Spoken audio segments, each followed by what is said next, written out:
Oh, you sound good. Okay. That sounds good. All right, Miss Francie, 1, 2, 3. 1, 2, 3. All right. And I'm sounding good because I'm me. Oh, sometimes. Is it hard for you just Yeah. get your head in the room? No, we got 2 doors. It's a sideways tilt thing that has to happen. They both open just fine. And that's a wrap because I've had enough of Francie already. Thank you for dropping by and wish you luck in your next interview. Yeah. I assume stupidity is edited out. Oh, yeah. He's a great editor. No, we actually bring that to the front That's of the how episode. we open it. Yeah, we've got this candidate. We got to hook them in. Listen to this dummy we got on the air today. Yeah, no. He's a great editor. If there is a stumble or something of that nature, he'll clean that up. All right. 3, 2, and 1.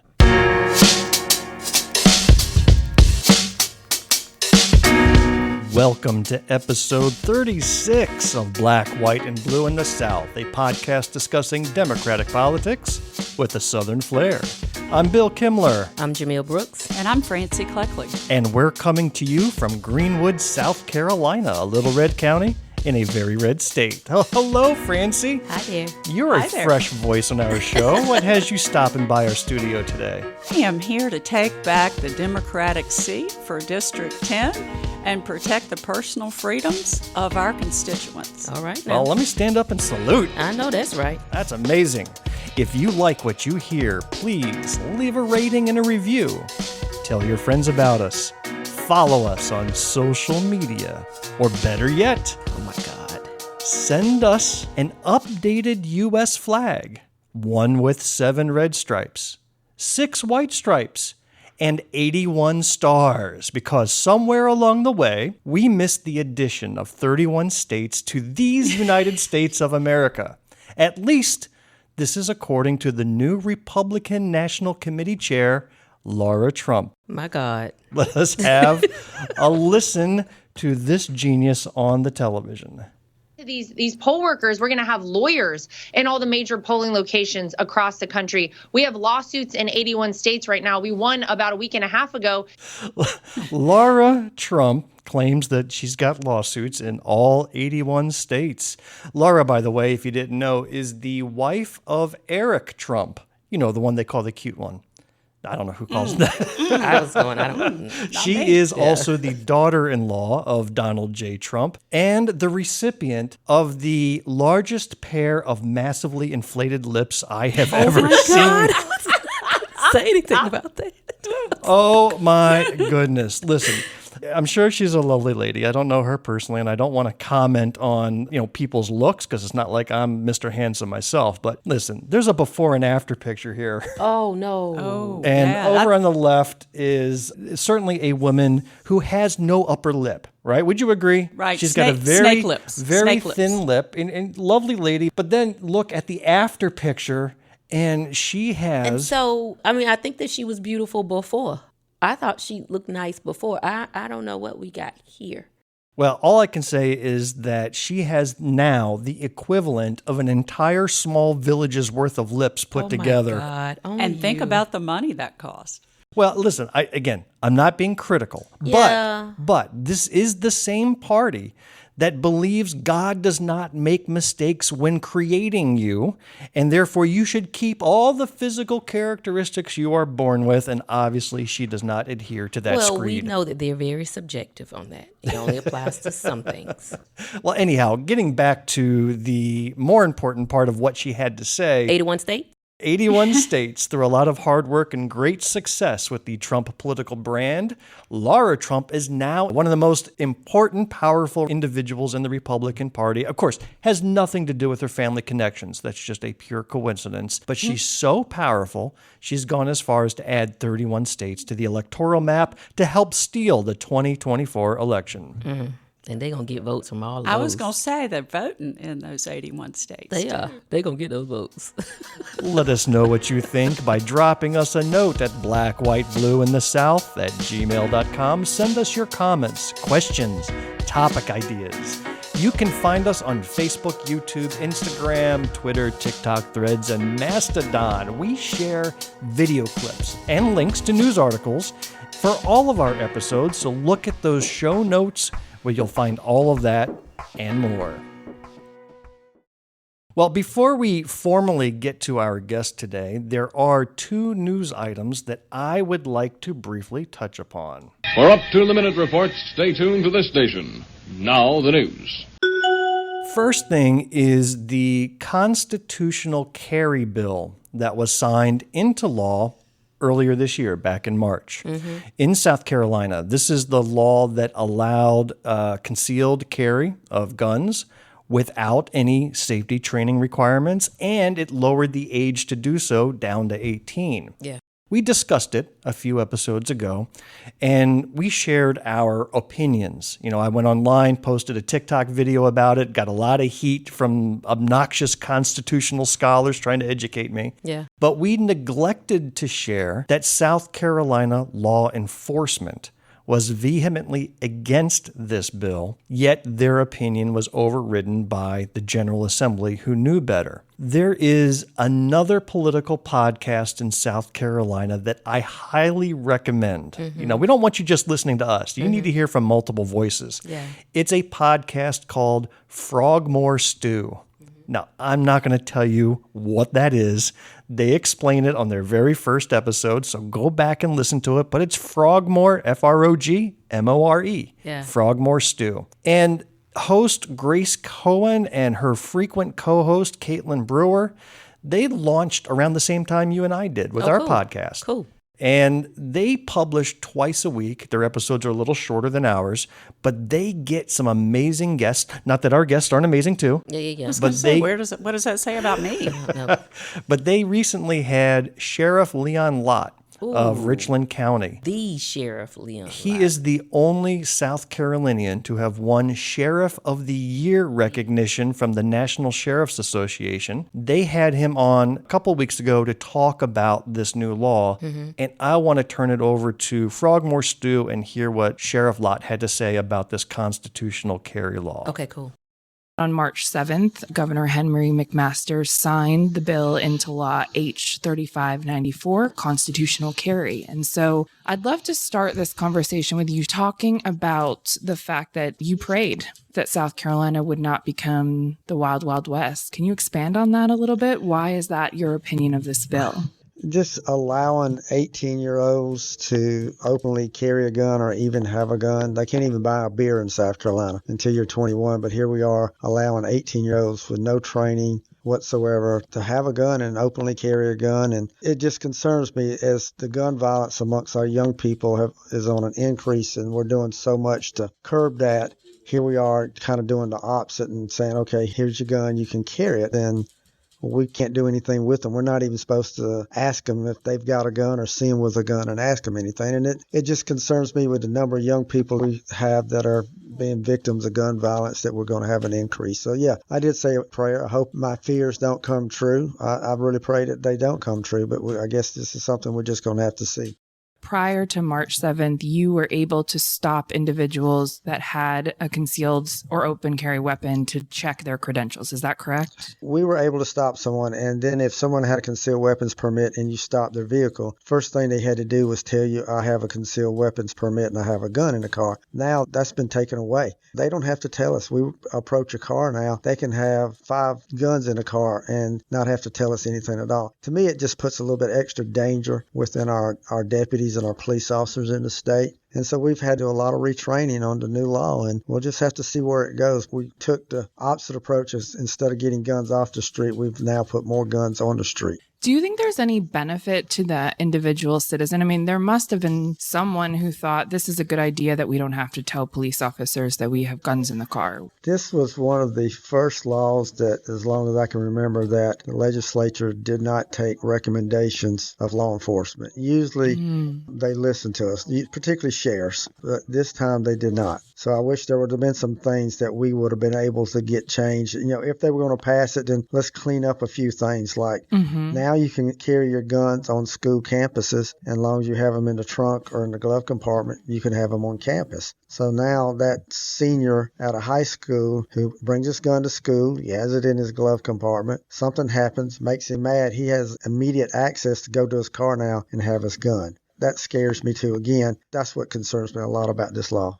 I've been one of the biggest proponents of concealed weapons permit. I really support that. And we push that because it has training. It trains you how to use a gun, but also when to use a gun. That's been removed now. So the worst thing you can have is a gun in an untrained person's hand.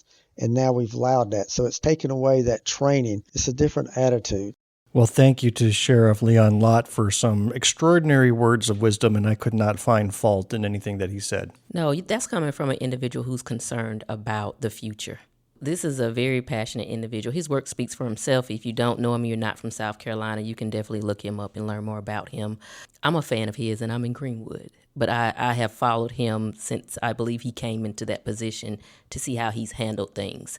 And I think that he's a fair individual. But again, that's coming from someone who is concerned about the state of South Carolina and the individuals, the youth, growing. He's concerned about life. I'm going to tell you one thing that I saw come across D.L. Hughley's page, who is, in my mind, a ever-growing activist more and more. Comedian, well-known, but is turning out to be one of the most vocal activists.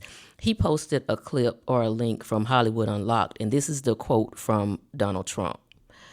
"We're going to give our police their power back, and we're going to give them immunity from persecution." And you think about, we just said, here are weapons and you don't have to notify any officer that is pulling you over. We don't know what is going to happen. Their jobs have just intensified even more at this point. But here you have this individual saying, hey, don't worry about it. We're going to take care of everything on the back end. It just seems to me that you're setting up the Wild Wild West and making sure that if something goes wrong, don't worry about it. We're going to take care of you. When this first broke, the first thing that came to my mind was, I don't want people who voted for this bill to say that they back the blue. Exactly. Because if you back the blue, you would not allow these men and women who are out here to protect us to show up at a car and not have to be notified of what's in it for their own protection. There is no back the blue from those individuals. There's no back the blue. Yeah. It just seems like many things in South Carolina, the hands of the clock are turning back, not forward. We're not thinking about our future. We're not thinking about our young people. Yeah. We also just had a tragic story out of North Carolina where 4 officers were shot and killed attending to a domestic situation. And the perpetrator, the murderer, was armed with an AR-15 with armor-piercing bullets. So what are we doing with our laws to allow or at least control access to these weapons that are shooting down our law enforcement officers? And here you have, a very humble, thoughtful, and experienced sheriff. Yeah. He's beside himself. And he Yeah. says, I don't understand why they did not listen to us. Oh, wait, Bill. I can't. The bell has rung. Well, we're going to have to hold that buzzer. Stop it, Bill. Stop. This is another time that I get really frustrated because people who are making these laws are not even considering the experts in the blaming field. The individuals who know what they endure every day. They're the experts. Don't tell me that a lawyer that's sitting behind a desk in Columbia that is representing a certain district knows what's best for police officers. They know what's best for them. At least I'll give them this. They're consistent in not listening to experts. They won't do it. And that's a problem. On any subject. Okay, I'm sorry. Ring the thing again. I'm better. That's what you should have. Oh, my goodness. This second item concerns the college campus protests about the Israeli actions in Palestine, protests that are happening not only in this country, but all over the world. Everybody has an opinion, and I've been asked about mine. But I'm going to ask you this. Is it okay not to have an opinion? You see, I'm not there on campus witnessing what's going on. So my view is limited to news media and what people say and share on social media. Very much an outsider looking in. Okay. There is so much misinformation floating around on both sides. It's almost impossible to have an informed opinion. Okay. So I'll give you an example of this, and this is what's frustrating me, because as soon as I feel one way, then I feel the exact opposite 10 seconds later. I want to share a video clip that Bishop Talbert Swan, do you know that name? I don't.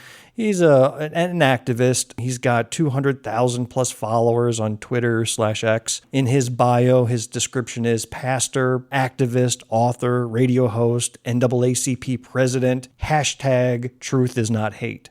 So you kind of see where he's coming from. So Yeah. here's the clip. He had a caption to this clip that said, "Hey, UCLA, LAPD, FBI. This thug who assaulted a female black student at UCLA needs to be arrested. Do your job." So I'm going to play this video clip, and then I want you to describe to the audience what you saw. Okay. Okay? Because obviously they can't see it, so Yeah. they can hear it, but you're going to have to describe what you see. I didn't touch you. I did not touch you. Chill.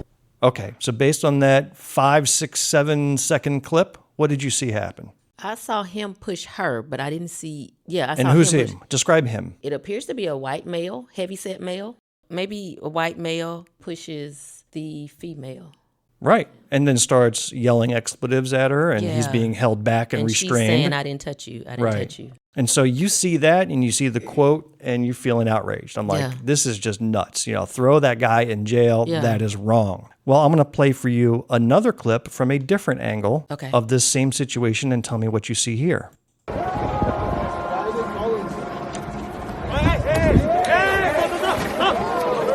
Yep.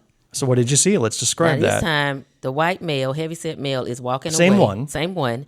And the black female comes up behind him and grabs the sign to pull it out of his hand. He turns around. I'm not even sure if he knew it was a woman at that time, and No, let's pushes her down. Think about that pushes her down part. Does that happen? I don't think that happened. I think he was just getting his sign back, and she fell pulling the sign. Nah, he laid in with a shoulder. It looked to me like she fell backwards onto the tent when she tripped over it. Yeah, but I don't know. Then I guess that's the three speculations or the Sure. three observations, because I see a shoulder go in. So the second clip had this guy walking. He's holding a sign. The sign said, and I zoomed in on it, it just said, "Israel is not apartheid, come talk." That's all the sign said. All right, agree, disagree, but it wasn't a provocative sign necessarily. And he can he's carry a sign. And he's just walking around with the sign in the air, and this lady came behind him, Yeah. tried to yank it from behind. He turns around, looked to me like she fell. Maybe he leaned into it, Yeah. whatever. But I would, Peaceful protest. yeah. To me, this is the trouble about trying to become informed about it. So Yeah. two different posts. And by the way, this Bishop Talbert Swan was commented on. In fact, he's even got a little community note tag saying that his clip is only a partial clip and it shows what really happened. He has yet to take it down. He has yet to acknowledge it. He leaves it up there with the call to arrest this person. Tell me the difference between what Bishop Swan did and what Donald J. Trump did when he called for the execution of the Central Park Five. If you know that story, 4 boys who were accused of attacking a white jogger in Central Park, later found to be completely innocent through DNA tests, and the fact that law enforcement and everybody kind of invented a story to accuse these boys because of the public outcry. And Donald J. Trump, without bothering about doing the research himself or investigating, paid for a full-page ad in the New York Times calling for their death. He wanted the death penalty for them. So I don't see any difference between those two. I don't know. One calling to be arrested, right? Thrown in jail, but you're gonna have a trial. So there's a potential that you ain't necessarily gonna leave here. But the other one is calling for death. I see a difference. Okay. So maybe there's a difference. I was going more towards the just call for guilt and then not apologize, not back down, not Yeah. say, hey, I was just informed or I saw something different. I'm talking more about the refusal to acknowledge that you might have been wrong. Now that's the same. Yeah. And There's no refusal. And Donald Yeah. Trump never apologized to this day, nor has Bishop Swan. And you know what? I didn't want to say this is the only incident. I mean, I've seen Fox News and fellow Republican lawmakers who are out there pushing the stories that good old American boys are out there on campuses defending the American flag as protesters try to tear it down and put up a Palestinian flag. Fine, I can get behind that. But what they don't share are those same American boys who are hurling racial epithets at the protesters. There's one in which, this was in Mississippi, 30 pro-Palestinian protesters. They were demonstrating in a barricaded zone, so they were contained, and there was only 30 of them. Okay. They were surrounded by an estimated 200 counter-protesters, some holding American flags, several Trump flags, some dressed in red, white, and blue. But one video from that protest showed mostly white young men yelling at a black woman One counter-protester is seen on video making what appears to be monkey gestures at the woman. So let me show you this picture, not a video. Okay. But there's a picture of one of the counter-protesters that Fox News is rallying behind as putting up as the best that America has to offer. And this gentleman has been identified. Of course, everybody went to his social media page, and you can see what's on his timeline. Yeah. Right? So when I say I don't want to form an opinion, when I see that there's these abhorrent activities on both sides, whether it's vandalism, whether it's racism, it makes me say, listen, there's horrible tragedies happening in Palestine. There's no doubt about it. Yeah.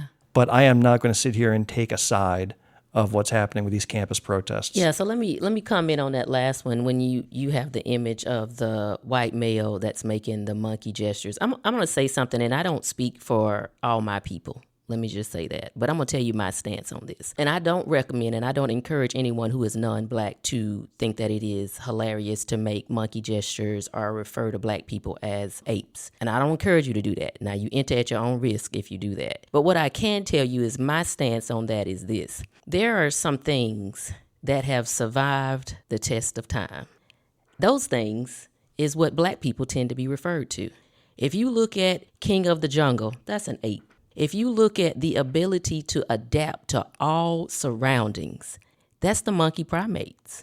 So the thing that they want us to do is to take something that's extremely, they think, negative. But from that situation, I need for all my people to realize that there's gold in being that ape. Because that means that no matter what you throw at the black race, we're going to rise above that too. That means that no matter how much you make a monkey sound, we know that a monkey is something that has survived the test of time over and over and over again. So know what we come with. Know what we're able to do. And that particular brand of the animal kingdom is one of the smartest brands of the animal kingdom. So I need for my people to understand, no, we don't welcome anyone calling us that. And again, if you are non-black, proceed with caution if you do. But do know that we understand that behind that monkey primate that you're referring to us as is brilliance and the ability to sustain anything that one might want to throw at us. Amen. Glass half full. I applaud you for that stance. Yeah. But don't call me that now. I was going to say. Yeah. Yeah. Enter at your own risk. Yeah. Fired up! Ready to go! Fired up! Ready to go! Fired up!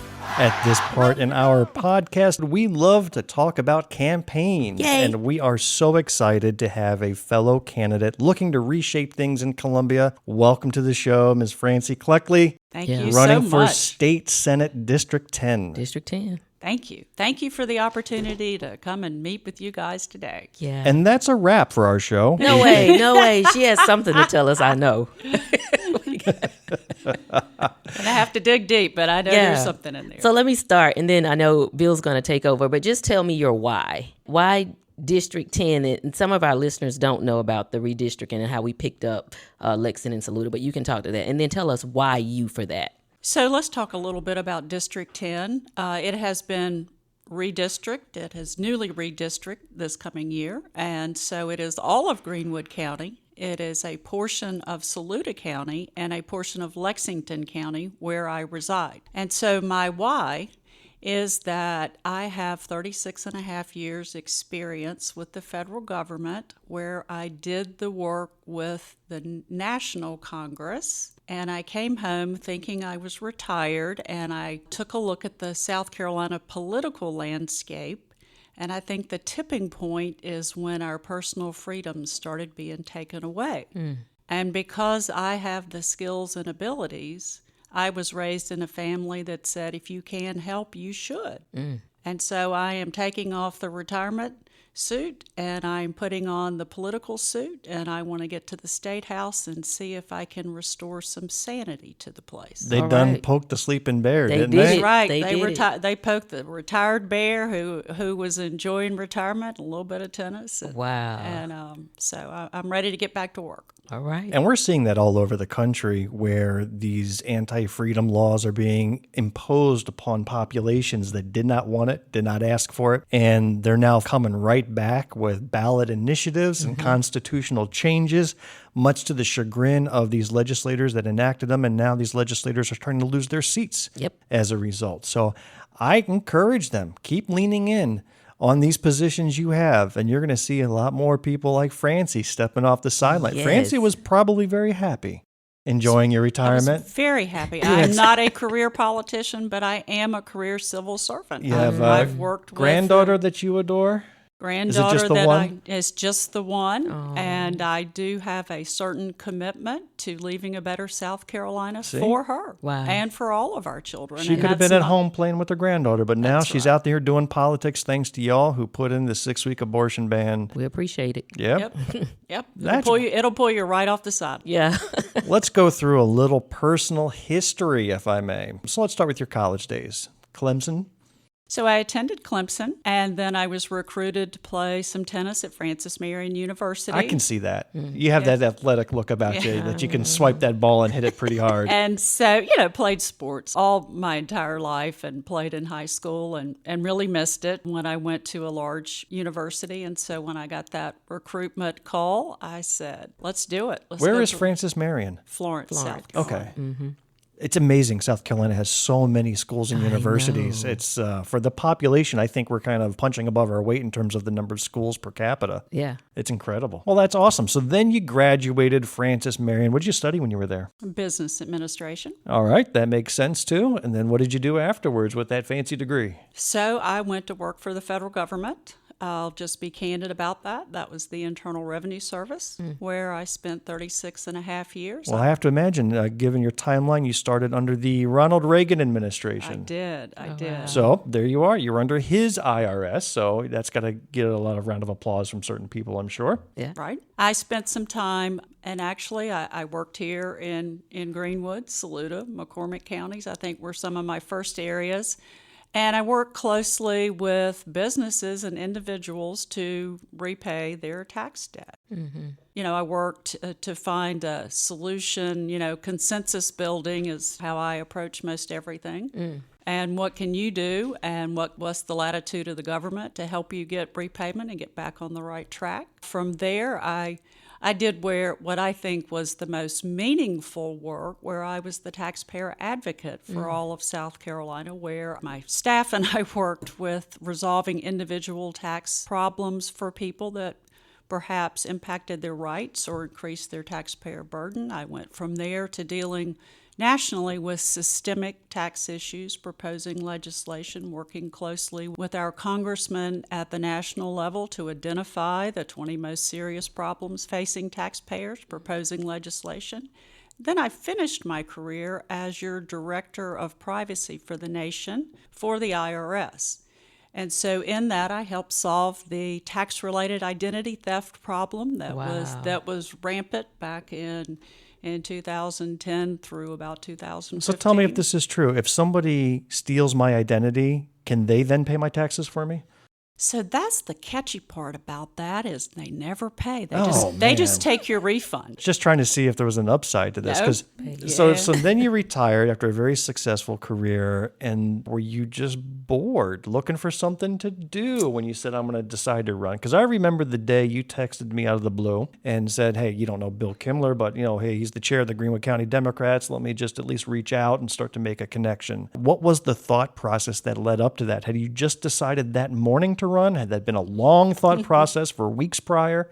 Tell us how that went. So I retired amid the government shutdown in 2019, and one of the first things I did, because... I'm sorry, let's back up. There was a government shutdown in 2019. I got to look at the notes. Who was president then? Oh, God. Do you want to look?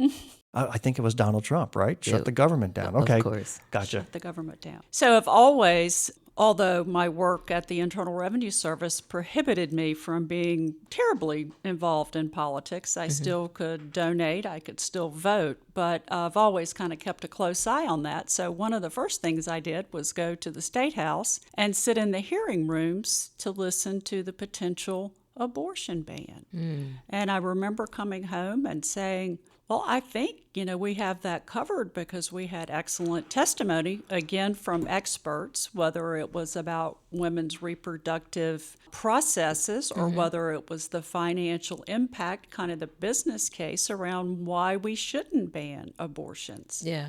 And so I felt pretty good about it. And then by the time the weather warmed up, I found myself on the State House grounds waving, bands off of our body placards, writing my congressman, calling my congressman, again, listening to testimony, participating in what I believe is the democratic process, where none of the testimony from experts was considered in this. It is a political agenda to take away personal reproductive freedoms. It is a bad idea for the future of our state and really any state. So at that point, I was being approached by, I'm on boards and active in organizations, and they were saying, well, why wouldn't you run? You're retired. It's not like you've got tennis to play or weeds to pull in the yard. Oh, no, you and I are running as well, Jamil, and are we retired? We are not. We are not. We So are what are we not. doing wrong here? I don't know. We got it Maybe mixed we up. jumped the gun a bit early.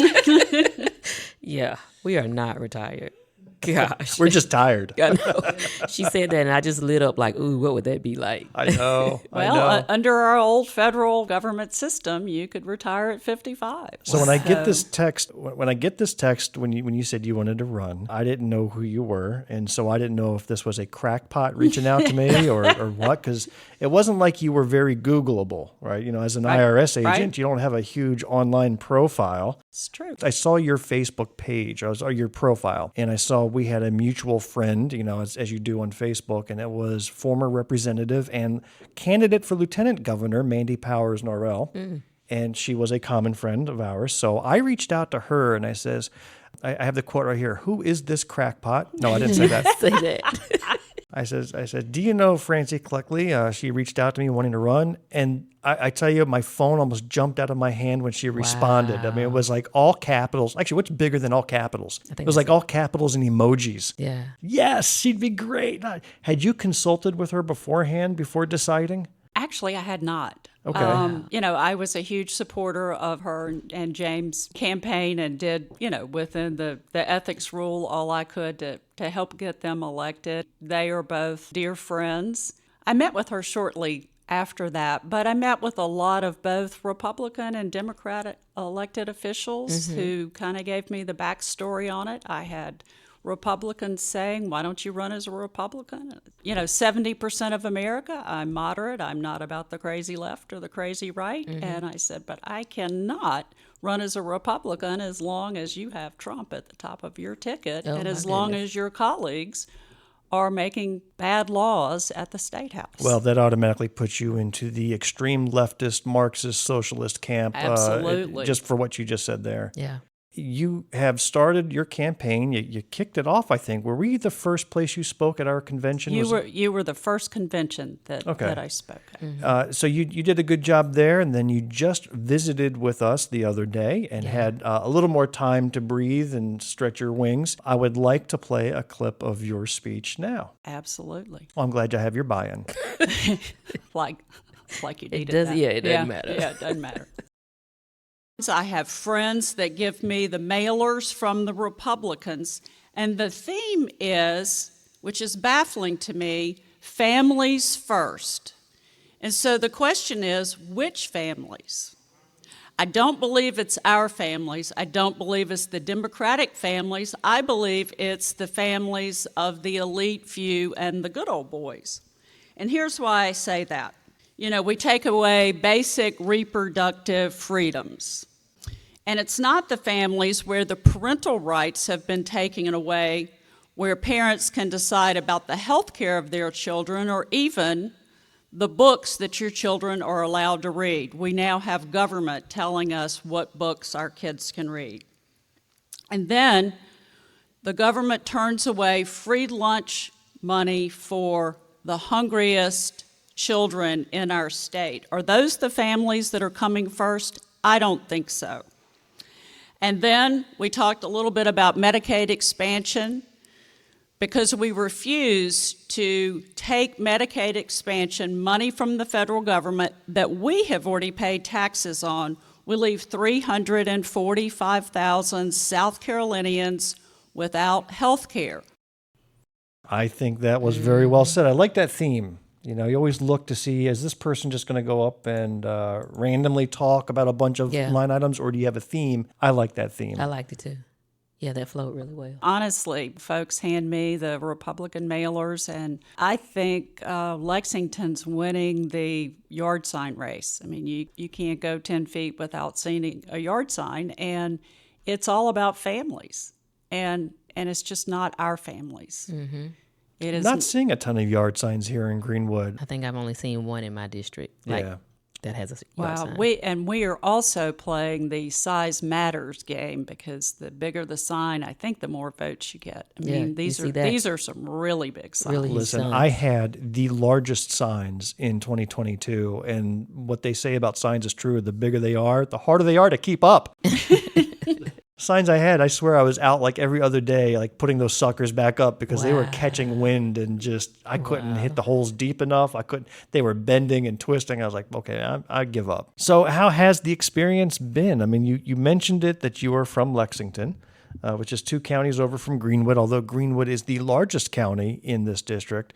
What has been your experience so far in trying to reach out to Greenwoodians and kind of getting to know our big territory? I think this is a hats off to both of you. You've built the big tent.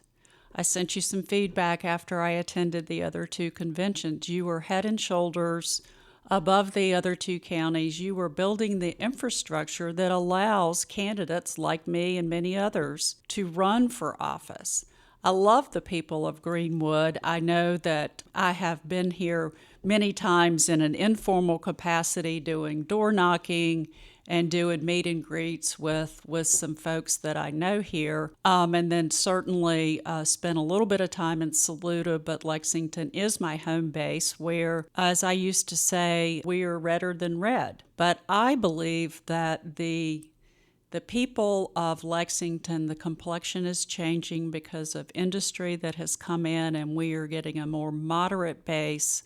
Some of the good old boy politics is being diminished, at the local level as well. The hope is, if I can get past the primary, is I think we have an awful lot of females who perhaps have not paid close attention or had the opportunity to support a candidate that would actually stand up for reproductive rights. And so I'm hoping to get past the primary and then get some of those moderate females. Certainly we're about 54% females in the district who can wake up and realize that we have got to make a change in November in our leadership, that we are not being represented at the State House. This district, although it's been redrawn, in its prior incarnation, was held by a Democrat for years. Senator Floyd Nicholson. He's also a recent recipient of the Order of the Palmetto, the highest honor a civilian can achieve in South Carolina.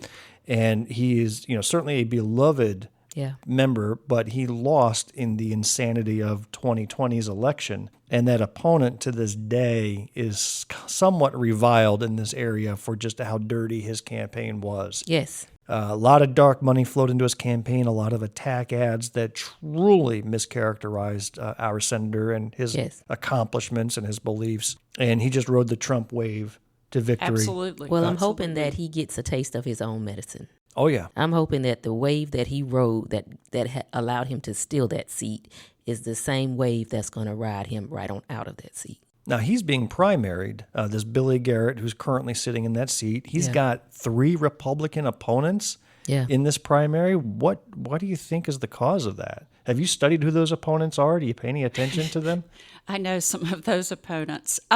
They're all from Lexington, aren't they? All 3. They are all from Lexington. I think that the Republican Party is sending a clear message to Billy Garrett that they are not happy with his leadership. But what message is that? Is that he's too extreme or not extreme enough? I think based on what I know about one of the candidates, he's not extreme enough. Yes. Which I didn't think was possible. But, one of those gentlemen I attended church with for years, and my assessment would have been, he's a decent guy until other close friends explain that he is righter than Billy Garrett, further right than Billy Garrett. Now, the other two gentlemen, one of which I also attended church with, a nice gentleman that I just don't see him in politics because he's just too nice, much less Republican politics. I don't know why he would want to get himself mixed up with that. And then the other one is a young man who is an attorney in Lexington who I met at an event a few weeks ago who chased me down to say, really, really, I'm a nice guy. I'm not like the other two. There's your campaign slogan. Yeah, Right. that's it. Really, I'm a nice guy. Put that on the shirt. Yeah. However, those are all potential candidates in November. You have a more immediate election coming up. There is a primary on June 11th, and you do have an opponent. And one thing that I want to state, as a Democratic leader in this county, I appreciate that you have really focused more on yourself and what you do and not gone on the attack like we see in other primaries happening throughout the state. But I do want to give you an opportunity here, as Jamil and I are both Democrats who have to cast a vote at some point. What is it that you would argue to us and to others differentiates yourself from your primary opposition? So first, let me say, hats off to my opponent. A young African-American man willing to step into politics. Congratulations. I'm proud to know him. Yeah. I think the distinguishing factor is that I have the experience to get to work on day one. I am, because of my work over the years, I am connected to a lot of those folks at the State House and have a relationship where I can either build consensus across lines or stand with the party on what's right. And so thank him for running, but I just have the experience and the proven leadership track record to compete in November. I don't believe that he can compete with the good old white boys in November, but I think I can. So my question to you is, I say this all the time, if there's ever going to be a time where you would see a trend of Republicans voting Democrat, now is the time. Now is the time. I say publicly that if all of the inequitable laws that have been made over the past few years, if we, women, minorities, Democrats, can't make some inroads this November, then we're doing something wrong. And I think there are, like I said, 70% of America is moderate. I think we certainly can appeal to their reasonableness to make a change in November across the board, not just in District 10. Speaking of women in politics, the two of you met in Columbia about a week or so ago. ago. We did. We had a great day. Talk about that, please. Where did you go? What was it about? And what was it like? You want to take it? Sure. Okay. Sure. So Gilda Cobb Hunter, who is just... Oh my gosh, she's my shero. Okay. She is... All right, fangirl, calm down. Yeah. I know. She is a rock star in her own right, from representing Orangeburg, and I think she's the boss at that State House. Yeah. And she hosts a Women in Blue hosted by the Democratic Women's Caucus, and Jamel and I both were fortunate to be included in that, where we had some wellness sessions, and then we spent some time. I'm sorry, wellness sessions, like a spa, massage? Pedicure, absolutely. manicure. We should have had like the manicures and everything, but it was a great idea. But we got our blood sugar checked, and we got our blood pressure checked, and we could get a hand massage. Okay. I didn't want to be greedy. Yeah. But I may have to go next time. Are men allowed to go to this thing? No. And then some sessions on mindfulness, and I think the three of us can agree that you have to find your center after you've been on the campaign trail. But we also were introduced in the State House. Now, did you have to speak? Did you have to give a speech? Well, we spoke during the luncheon. Every candidate in the room gave somewhat of a stump speech. And I think we built a network with other women where we connected on social media, and we can contribute to each other's campaigns or like each other and promote, everybody. South Carolina is a small town. I heard rumors that Jamil was stumped on her stump speech. Is that correct? I was not stumped on my stump speech. When I told Bill, I said, wait, I didn't see that in the fine print that I needed to be ready. Well, I didn't either, but I typed it on my phone as best I could. So when she said it, I was running down a pair of flats when she was giving those instructions. So I thought, okay, here we go. But I will tell you, with every bad thing, it's important for us to recognize that there could be a good thing from it. So all of this foolishness that's occurring at the State House have drawn and you've heard me say this before, have drawn so many people closer together. The networks that we are forming is going to be something that the opposite will not be able to sustain when it is put in motion. I mean, it is greatness from all over the state. All hidden gems have popped out at different levels. And when we gather, like the women in that room will be lifelong support, and we have a network, and this is not a journey that we have to take by ourselves. So those opportunities, I would have to say shout out to everybody who voted that we should not be able to control our own bodies because you woke up something that you cannot put back to sleep. That's right. I was going to say, I hope they get what they asked for. They're going to get it. Yeah. But, Jamel is spot on with that. I mean, and the consistency of the issues. A lot of times you listen to candidates, everybody's all over the roads, like the Republicans want to talk about the roads, and when they've had the wherewithal to fix the roads all this time. But the women who got up and did their stump speech, it was clear what the priorities were, and it did not stray too far from personal freedoms. There you go. So it was wonderful to build that network. I think that was just a Now imagine step. going to a state house where there's a agenda that we can definitely work together to get passed. That would be something for the Democrats, especially with us being a super minority. Whether you show up or not, Republicans can pass whatever. Right. Imagine for the first time in a very long time, Democrats having enough players on the field to actually win the game. We could change South Carolina. We could change that. And that's our intent. Now, to learn more about you, your website was very interesting. Mm-hmm. And the things you choose to share on the website reflect a little bit about what you want people to know about you and what you feel are important. I want to start with the fact that you were a single mother of 2 children. A professional career. And I think there's a lot of mothers or single parents out there, not just mothers, but fathers too, who could relate to that. What was that experience like? How did you overcome those challenges, or did you even find it to be a challenge? It's definitely a challenge. Good. Good. I don't want you to be dishonest and say you're a superwoman. So good to know. I was going to say I am not superwoman. I was a single parent by the time my son was 1 and my daughter was 3. Oh, wow. That young, huh? Yeah. And so it was, I think what we all try to achieve is some work-life balance. You never want to miss a ball game or a tennis match. I made some career choices. I truly was fortunate that I could have a job that paid a living wage with the federal government that allowed me to be as good a parent as any of us can be. The theory in the federal government is if you want to move up, you have to move, geographically. And I made some choices along the way that raising my children, I was the only child of elderly parents who were in the process of being very ill and eventually passed on. I had, was the only caregiver for them as well. I think that taught me kind of the hard work. Work hard when you're working, take care of your family. Fortunate to have a great network, not of a big family, but of friends who watched what I was trying to do and were certainly willing to pick a child up at the ball field or to help me when I did need to travel. And then when the kids got a little bit older, I was free to take on some additional travel assignments and move up. And then ultimately, when I got them out of the house, I became an executive because you're never home when you're an executive. Right. So, how does that inform your policy making and the opportunities for laws in South Carolina to improve the single parent households?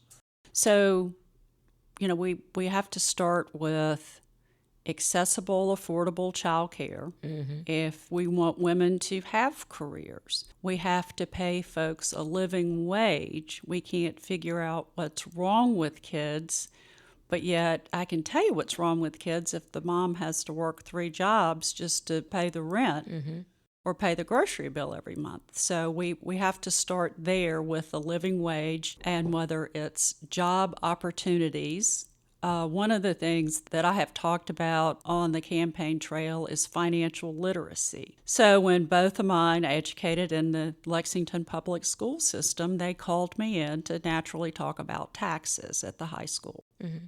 And so that morphed into more of a financial literacy class on everything from payday lending to checking accounts to credit cards to student loans. And it's not that we all don't get in a financial bind and need to make some of those hard decisions, but at least be informed about how that impacts your credit score and the consequences of that. So I was able to educate classes of high schoolers over the years, but I think we've got to do more of that because I see so many kids falling prey to the immediate need of what they want now. So I think it starts with the parents and the affordable child care and the job opportunities. I do not believe everyone needs a 4-year business degree. We have folks who need job training for the technical jobs, whether it's the IT skills or whether it's plumbing or sheetrock. There's ways to earn a living doing many of things that need to be done in South Carolina. Mm-hmm. And in terms of health care in our state, I also read in your bio that you lost your daughter a couple of years back. Would you talk about that? Certainly.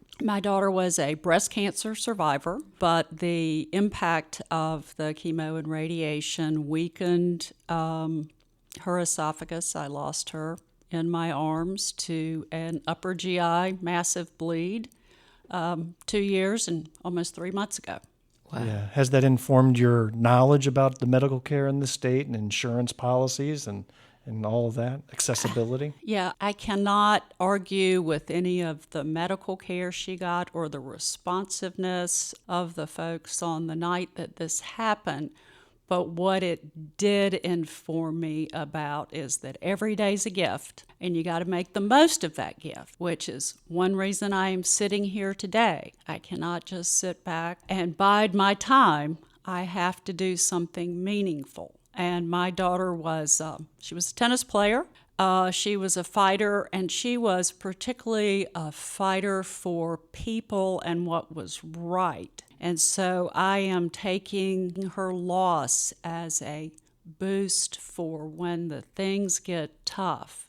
I have to rely on my daughter who would say, "Go get them, Mom. Go get them." Wonderful. Wow. Yeah. How wonderful. Wow. That almost did me, and I'm trying to keep it together. I was going to say, I'm trying to keep it together too, Jamel. Okay. Well, then we are going to wrap up shortly here because we are close to the end of our time. But I do want to give you an opportunity to plug a meet and greet campaign kickoff that you have coming up. This episode comes out on a Wednesday morning this week, and you have something happening the very next day. So let's inform our local listeners where you'll be and what you'll be doing. I do. We're calling it a campaign kickoff, but this campaign has long been kicked off. But this is, I think we would term it more of a push to the primary to get particularly the Greenwood voters out for at the main event, which I learned yesterday is next door to Ollie's. Yes. Yeah, you can follow the GPS on that. Yes.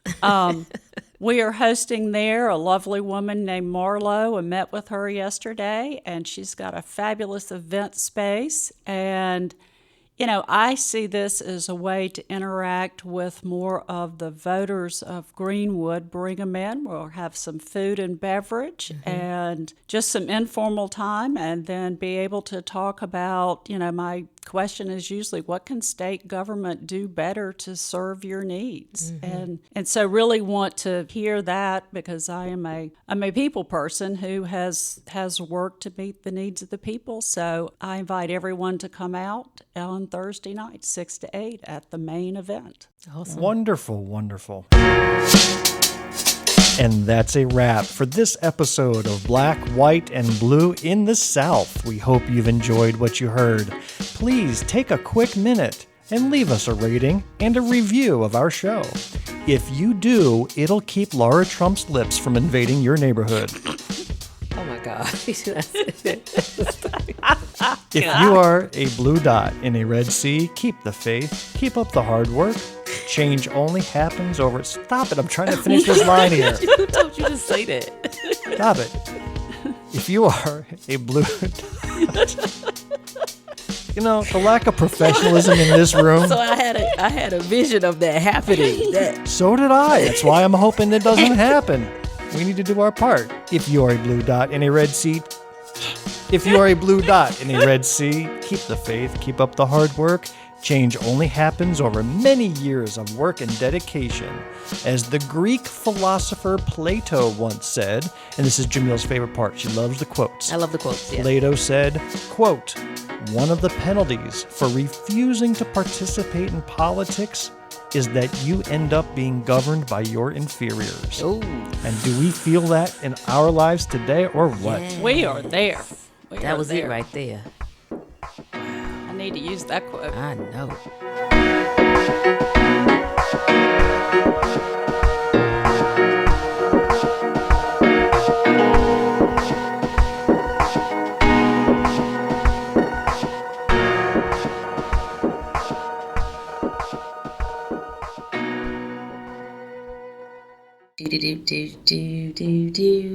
The end. The preceding podcast is a product of Big Media and copyright 2024, all rights reserved.